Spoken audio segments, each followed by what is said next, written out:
আর আপনারা বিশেষ করে তীব্র গরমের কারণে আপনাদের যেই প্রশ্নটা ছিল যে আমের নির্ধারিত দিন আগে এগিয়ে নিয়ে আসার বিষয়ে, তা আমরা বিশেষ করে হিমসাগর আমটা যেটা আগে 22শে মে ছিল, সেটা আমরা 20শে মে থেকে নিয়ে আসার চিন্তা ভাবনা করছি। আমরা জানিয়ে দেবো বিষয়টা কৃষকদেরকে।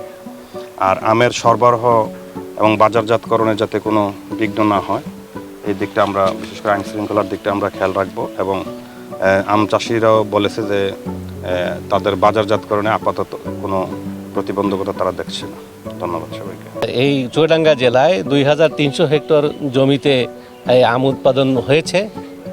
আমরা এখান থেকে যে লক্ষ্যমাত্রা স্থির করতে পেরেছি তাতে প্রায় 35,000 মেট্রিক টন আম উৎপাদিত হবে, যার প্রতি কেজির বাজার মূল্য উৎপাদনকারী পর্যায়ে 30 থেকে 40 টাকা করে।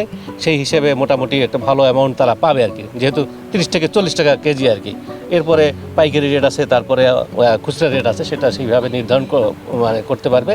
তা আমরা মনিটরিং করছি যে বিশেষ করে আমগুলো যেন এই প্রিমেসিওর অবস্থায় না পারা হয়, তাহলে দেখা যাবে যে সংরক্ষণের ক্ষেত্রে একটা ব্যাপক সমস্যার সম্মুখীন হতে হবে। তবে যেহেতু এখানে অনেক আম উৎপাদিত হয়, আমি মনে করি এখানে বেসরকারি পর্যায়ে যদি কেউ এগিয়ে আসে, অনেক টেকনোলজি আছে, যেমন VHT একটা টেকনোলজি আছে, ভেপার হিট ট্রিটমেন্ট, এইটাকে যদি করা যায় তাহলে আম সংরক্ষণের সময়টা বৃদ্ধি করা সম্ভব।